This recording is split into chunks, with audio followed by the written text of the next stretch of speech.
महर्षि दयानंद सरस्वती। शिवरात्रि का पर्व है। गांव की सीमा पर स्थित शिवालय में आज भक्तों की बहुत भीड़ है।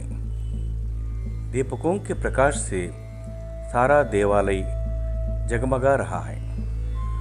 भक्तों की मंडली भाव विभोर होकर भजन कीर्तन में निमग्न है। लोगों का विश्वास है कि आज दिन भर निराहार रहकर रात्रि जागरण करने से विशेष पुण्य प्राप्त होता है।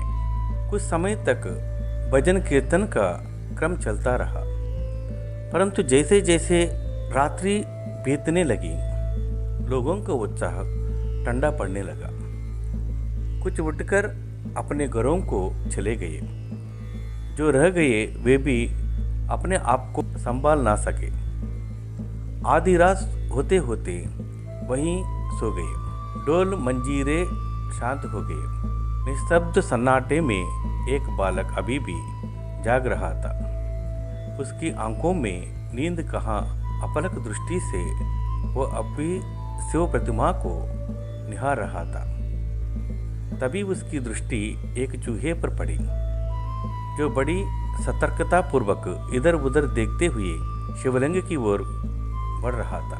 शिवलिंग के पास पहुंचकर पहले तो वो उस पर चढ़ाई गई भोग की वस्तुओं को खाता रहा। फिर सहसा मूर्ति के ऊपर चढ़कर आनंद पूर्वक घूमने लगा, जैसे हिमालय की चोटी पर पहुंच जाने का गौरव प्राप्त हो गया हो। पहले तो बालक का मन हुआ कि वो चूहे को डराकर दूर भगा दे, परंतु दूसरे ही क्षण उनके अंतर्मन को एक झटका सा लगा। श्रद्धा और विश्वास के सारे तार जनजनाकर जैसे एक साथ टूट गए। इस विचार ने बालक के जीवन दर्शन को ही बदल डाला। उसने ईश्वर की खोज का संकल्प लिया। वो बालक था मूल शंकर। आगे चलकर यही बालक महर्षि दयानंद के नाम से प्रसिद्ध हुआ। मूल शंकर के पिता का नाम करशनजी त्रिवेदी और माता का नाम शोभाबाई था।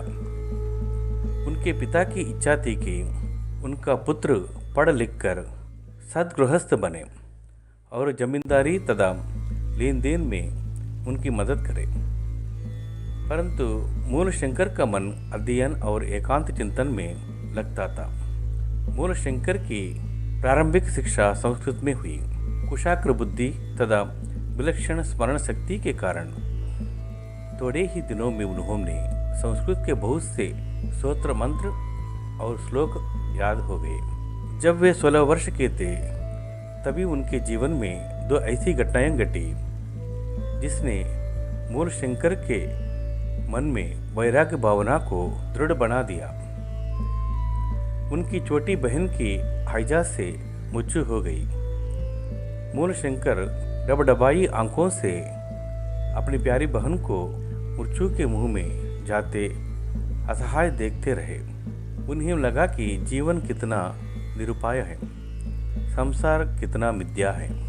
3 वर्ष पश्चात सन 1843 में मूल शंकर के चाचा की मृत्यु हो गई। मूल शंकर को चाचा से अपार स्नेह था, परंतु मृत्यु ने आज उनके इस स्नेह बंधन को भी तोड़ दिया। संसार की निस्सारता ने एक बार फिर उन्हें झकझोर दिया। वैराग्य का नन्हा पौधा बढ़कर एक विशाल वृक्ष बन गया। उन्होंने उसी समय दृढ़ संकल्प किया कि घर गृहस्थी के बंधन में नहीं पड़ूंगा, और एक दिन मूल शंकर घर के सभी लोगों की दृष्टि बचाकर चुपचाप घर से निकल पड़े। इस समय उनकी अवस्था मात्र 21 वर्ष की थी। चलते चलते कई दिनों के बाद वे सायले गांव में पहुंचे। वहां उन्होंने एक ब्रह्मचारी जी से दीक्षा ग्रहण की और अब वे मूल शंकर से शुद्ध चैतन्य ब्रह्मचारी बन गए। कुछ दिन यहाँ रहकर वे साधुओं से योग क्रियाएं सीखते रहे, किंतु अनंत सत्य की खोज में निकले शुद्ध चैतन्य का मन सायले ग्राम में बंद कर ना रह सका। युवा सन्यासी की ज्ञान पिपासा उन्हें नर्मदा के किनारे किनारे दूर तक ले गई। एक दिन उनकी भेंट दंडी स्वामी पूर्णानंद सरस्वती से हुई। वे बहुत विद्वान एवं उच्च कोटि के सन्यासी थे। शुद्ध चैतन्य ब्रह्मचारी उनके पास पहुंच गए और उनसे सन्यास की दीक्षा देने की अनुरोध किया। पहले तो गुरु ने अपने शिष्य की यो व्यवस्था को देखते हुए सन्यास की दीक्षा देने से इनकार किया, किंतु दूसरे ही क्षण उन्होंने शुद्ध चैतन्य ब्रह्मचारी की आंखों में झांककर उनकी वैराग्य भावना को पहचान लिया। उन्होंने विधिवत उन्हें सन्यास की दीक्षा दी। अब मूल शंकर शुद्ध चैतन्य ब्रह्मचारी से सन्यासी बनकर दयानंद सरस्वती हो गए। दीक्षा के उपरांत स्वामी दयानंद सरस्वती ने अपना सारा समय विद्याध्ययन और योगाभ्यास में लगाया। अहंकार को त्याग कर शिष्य भाव से उन्हें जिससे जो कुछ भी प्राप्त हुआ उसे बड़ी कृतज्ञता से ग्रहण किया। स्वामी दयानंद सरस्वती ने द्वारका के स्वामी महात्मा शिवानंद से योग विद्या का ज्ञान प्राप्त की। मथुरा के स्वामी विरजानंद के विमल यश और पांडित्य की चर्चा सुनकर वे मथुरा जा पहुंचे। स्वामी विरजानंद के चरणों में बैठकर दयानंद ने अष्टाध्यायी महाभाष्य, वेदांत सूत्र आदि अनेक ग्रंथों का अध्ययन किया। जब वे पढ़ने बैठते तो तर्कयुक्त प्रश्नों की जड़ी लगा देते थे। उनकी लगन और निष्ठा से प्रभावित होकर गुरु विरजानंद ने कहा, दयानंद, आज तक मैंने सैकड़ों विद्यार्थियों को पढ़ाया, पर जैसे आनंद और जो उत्साह मुझे तुम्हें पढ़ाने में मिलता है वो कभी नहीं मिला। तुम्हारी तर्क शक्ति अप्रतिम और स्मरण शक्ति अलौकिक है। तुम्हारी योग्यता, तुम्हारी प्रतिभा का लाभ देश के जनों को मिले, यही मेरी आकांक्षा और शुभकामना है। स्वामी दयानंद ने गुरु की इस आकांक्षा को जीवन भर गांठ बांध कर रखा। गुरु के वे आदेश वाक्य भी प्रतिक्षण सुनाई देते रहे, जो उन्होंने विद्याध्ययन की समाप्ति पर उन्हें अपने आश्रम से विदा करते समय कहे थे। उनका आदेश था, वत्स दयानंद, संसार से भागकर जंगलों में जाकर एकांत साधना करने में संन्यास की पूर्णता नहीं है। संसार के बीच रहकर दीन दुखियों की सेवा करना, अशांत जीवन में शांति का विस्तार करते हुए दोषमुक्त जीवन को बिताना ही सच्ची साधु प्रवृत्ति है। जाओ, समाज के बीच रहकर अनेक सुकार्यों और अंधविश्वासों से खंड खंड हो रहे समाज का उद्धार करो, उसे नई चेतना दो, नया जीवन दो। स्वामी दयानंद ने आडंबरों का जीवन भर विरोध किया। इस संदर्भ में उन्होंने एक महान धर्म ग्रंथ सत्यार्थ प्रकाश लिखा। इसमें धर्म, समाज, राजनीति, नैतिकता एवं शिक्षा पर उनके संक्षिप्त विचार दिए गए हैं। स्वामी दयानंद के दृष्टिकोण एवं जीवन दर्शन को संक्षेप में इस उदाहरण से समझा जा सकता है। कोई भी सद्गुरु सत्य से बड़ा नहीं है, कोई भी पाप झूठ से अधर्म नहीं है, कोई ज्ञान भी सत्य से बड़ा नहीं है। इसलिए मनुष्य को सदा सत्य का पालन करना चाहिए। धर्म के नाम पर मानव समाज का भिन्न भिन्न समुदायों में बंटा होना उन्हें ईश्वरीय नियम के प्रतिकूल लगता था। लोगों को उपदेश देते हुए प्रायः कहा करते थे, परमात्मा के रचे पदार्थ सब प्राणी के लिए एक से है।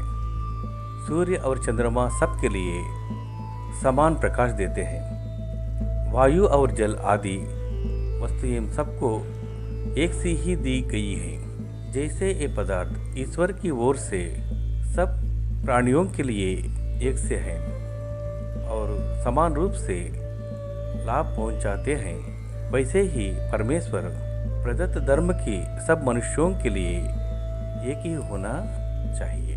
भारतीय समाज को वेद के आदर्शों के अनुरूप लाने एवं भारतीय समाज में व्याप्त बुराइयों को दूर करने हेतु उन्होंने 1875 में आर्य समाज की स्थापना मुंबई में की।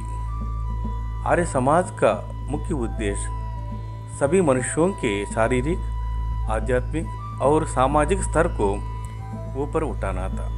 स्वामी दयानंद ने प्राचीन संस्कृति और सभ्यता की ओर लोगों का ध्यान आकृष्ट किया। उन्होंने वेदों और संस्कृत साहित्य के अध्ययन पर बल दिया। तत्कालीन समाज में महिलाओं की गिरती हुई स्थिति का कारण उन्हें उनका अशिक्षित होना लगा। फलतः उन्होंने नारी शिक्षा पर विशेष बल दिया। स्वामी दयानंद ने पर्दा प्रथा तथा बाल विवाह जैसी कुरीतियों का घोर विरोध किया। उन्होंने विधवा विवाह और पुनर्विवाह की प्रथा का समर्थन किया।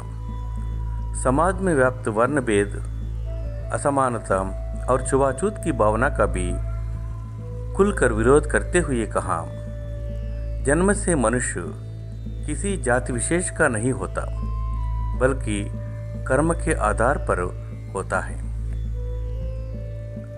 स्वामी दयानंद ने हिंदी भाषा को राजभाषा के रूप में मान्यता दिलाने का पूरा प्रयास किया। यद्यपि वे संस्कृत के विद्वान थे, किंतु उन्होंने हिंदी में पुस्तक लिखे। संस्कृत भाषा और धर्म को ऊंचा स्थान दिलाने के लिए उन्होंने हिंदी भाषा को प्रतिष्ठित किया। कोई चाहे कुछ भी करे, देशी राज्य ही सर्वश्रेष्ठ है। विदेशी सरकार संपूर्ण रूप से लाभकारी नहीं हो सकती, फिर चाहे वे धार्मिक पूर्वाग्रह और जातीय पक्षपात से मुक्त तथा पौत्रिक न्याय और दया से अनुप्राणित ही क्यों ना हो। दयानंद सरस्वती सत्यार्थ प्रकाश। स्वामी दयानंद समाज सुधारक और आर्य संस्कृति के रक्षक थे। मनुष्य मात्र के कल्याण की कामना करने वाले महर्षि दयानंद का जीवन दीप सन 1883 की कार्तिक अमावस्या को सहसा बुझ गया, किंतु उस दीपक का प्रकाश उनके कार्यों और विचारों के रूप में आज भी फैला है। स्वामी दयानंद के विषय में रविंद्रनाथ टैगोर ने कहा था, स्वामी दयानंद 19वीं शताब्दी में भारत के पुनर्जागरण के प्रेरक व्यक्ति थे। उन्होंने भारतीय समाज के लिए एक ऐसा मार्ग प्रशस्त किया जिस पर चलकर भारतीय समाज समुन्नत किया जा सकता है।